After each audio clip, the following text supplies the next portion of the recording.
বিসমিল্লাহির রহমানির রহিম। আসসালামু আলাইকুম প্রিয় শিক্ষার্থী, আশা করছি তোমরা সবাই ভালো আছো। তো আজকে আমি কেমিস্ট্রি চ্যাপ্টার 4 এর একটি সৃজনশীল সমাধান নিয়ে তোমাদের সামনে এসেছি। সৃজনশীলটি হচ্ছে, এখানে উদ্দীপক দেওয়া আছে 8p 10q 13r। তো এইগুলো মানে উদ্দীপক কিছু প্রতীক মানে মৌল বোঝানো হয়েছে। তো এখানে প্রশ্ন আছে, কয়ে আয়ন কাকে বলে, ক্ষয়ে বলা হয়েছে পটাশিয়ামকে ক্ষার ধাতু বলা হয় কেন, আবার গয়ে বলা হয়েছে কিউ মৌলটির নিষ্ক্রিয়তা কারণ ব্যাখ্যা করো, ঘয়ে বলা হয়েছে পি এবং আর মৌল কিভাবে কিউ মৌলের ইলেকট্রন বিন্যাস লাভ করে বিশ্লেষণ করো। কয়ে আমরা আসি, আয়ন কাকে বলে। আমরা সবাই জানি আয়ন কাকে বলে, সেটা আমরা অবশ্যই সবাই জানি। রাসায়নিক বিক্রিয়ার সময় যেসব পরমাণু বা পরমাণু গুচ্ছ মানে যৌগমূলক এক বা একাধিক ইলেকট্রন ত্যাগ বা গ্রহণের মাধ্যমে ধনাত্মক অথবা ঋণাত্মক আধান যুক্ত হয় তাদেরকে আয়ন বলা হয়। ক্ষয়ে বলা হয়েছে পটাশিয়ামকে ক্ষার ধাতু বলা হয় কেন। ক্ষার ধাতু যে সকল ধাতু পানির সাথে বিক্রিয়া করে ক্ষার তৈরি করে তাদেরকে ক্ষার ধাতু বলা হয়। তো পটাশিয়ামকে ক্ষার ধাতু বলা হয় কেননা পটাশিয়াম পানির সাথে বিক্রিয়া করে ক্ষার এবং হাইড্রোজেন গ্যাস উৎপন্ন করে। এছাড়াও ক্ষার ধাতুকে পর্যায় সারণীতে গ্রুপ 1 এ স্থান দেওয়া হয়েছে, মানে গ্রুপ 1 নম্বর গ্রুপে স্থান দেওয়া হয়েছে এবং এর ইলেকট্রন বিন্যাসে এর সর্বশেষ শক্তি স্তরে একটি ইলেকট্রন রয়েছে। তো এই কারণে পটাশিয়ামকে ক্ষার ধাতু বলা হয়। পটাশিয়াম কিভাবে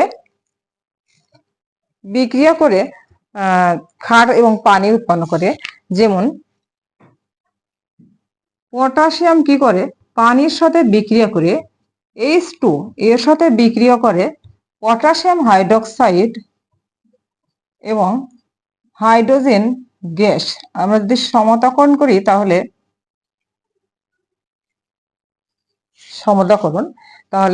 পটাশিয়াম হাইড্রোক্সাইড এবং হাইড্রোজেন গ্যাস তৈরি করবে পটাশিয়াম পানির সাথে বিক্রিয়া করে, এই কারণে একে ক্ষার ধাতু বলা হয়। তাহলে আমরা বুঝতে পারছি যে সকল ধাতু পানির সাথে বিক্রিয়া করে ক্ষার তৈরি করে এবং যাদেরকে পর্যায় সারণীতে গ্রুপ 1 এ স্থান দেওয়া হয়েছে এবং যাদের ইলেকট্রন বিন্যাসে সর্বশেষ শক্তি স্তরে একটি ইলেকট্রন রয়েছে, এটাকে ক্ষার ধাতু বলা হয়।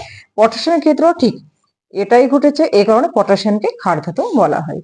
তো এ পর্যন্ত ক্ষয়ের অ্যান্সার। গয়ে বলা হয়েছে কিউ মৌলটির নিষ্ক্রিয়তার কারণ ব্যাখ্যা করুন। কিউ মৌলটি এখানে আছে কিউ এর প্রোটন সংখ্যা 10, তাহলে ইলেকট্রন সংখ্যা 10 আর 10 ইলেকট্রন, এটা হচ্ছে নিয়ন। তো এই মৌলটির নিষ্ক্রিয়তার কারণ কি? তো যে কোনো মৌলের নিষ্ক্রিয়তার কারণ হচ্ছে এর শেষ শক্তি স্তর অষ্টক পূর্ণ থাকা। এখানে নিয়নেরও শেষ শক্তি স্তর অষ্টক পূর্ণ।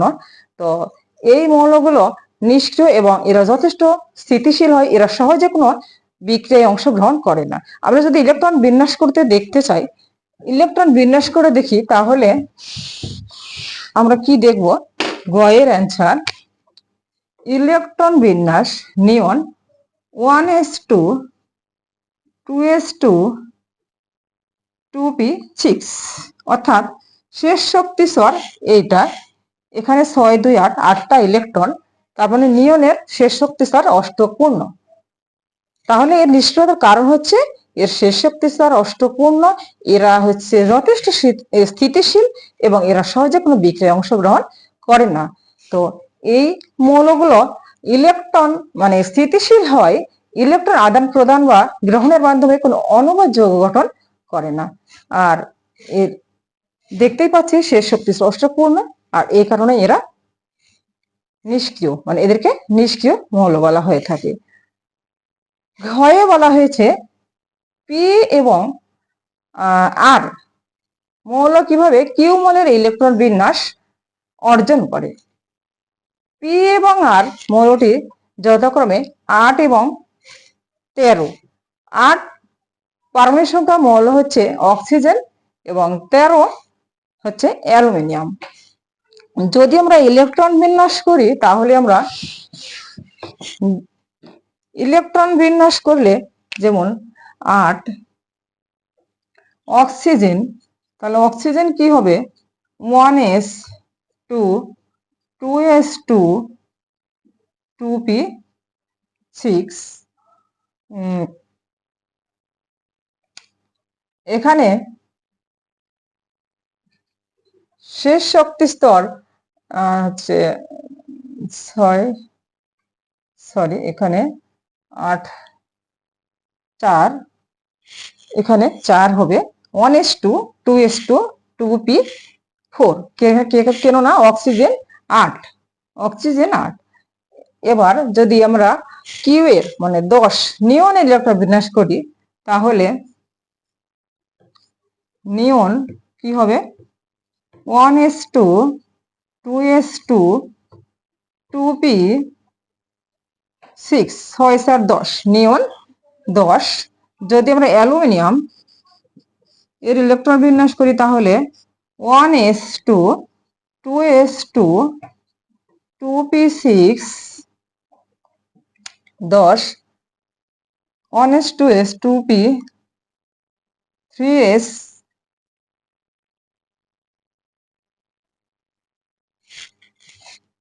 তাহলে এখানে 6 আর 4 10, 3 13।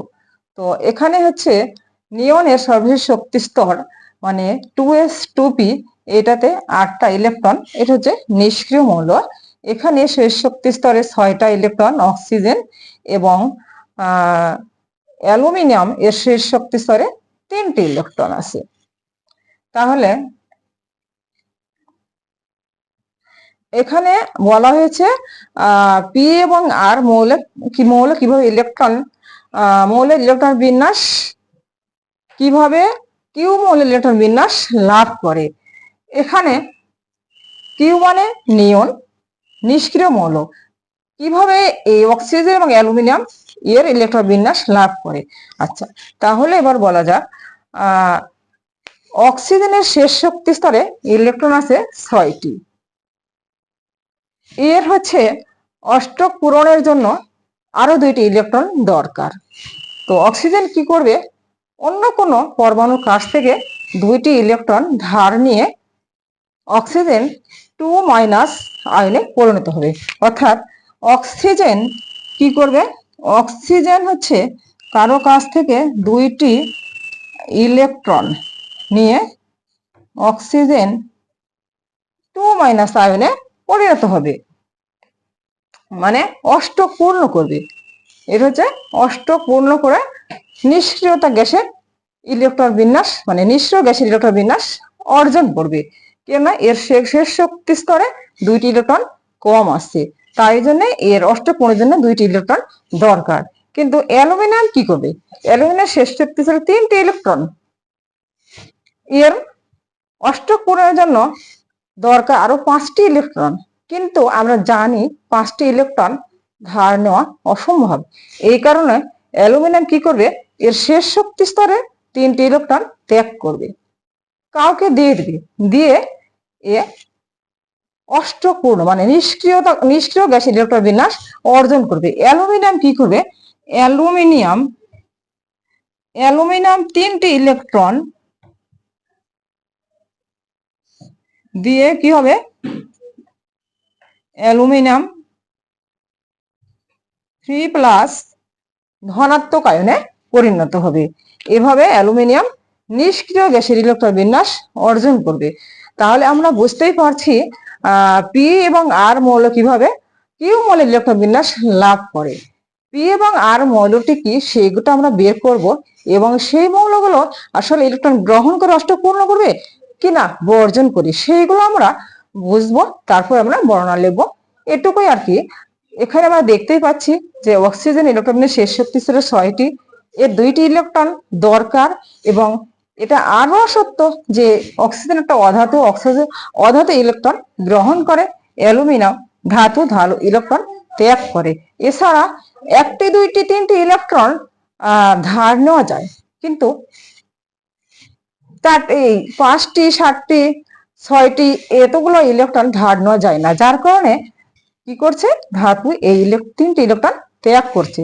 তাহলে কি হলো এখানে, এখানে হচ্ছে অক্সিজেন তার শেষ শক্তি স্তরে 6টি ইলেকট্রন থাকায় 2টি ইলেকট্রন গ্রহণের প্রবণতা দেখাবে এবং সে অন্য কোনো পরমাণুর কাছ থেকে 2টি ইলেকট্রন গ্রহণ করে অষ্টক পূর্ণ করবে এবং নিষ্ক্রিয় গ্যাসের ইলেকট্রন বিন্যাস অর্জন করবে। অপরদিকে অ্যালুমিনিয়াম কি করবে, এর শেষ শক্তি স্তরে 5টি ইলেকট্রন আছে, এর কারণে এ কি করছে, এ হচ্ছে ইলেকট্রন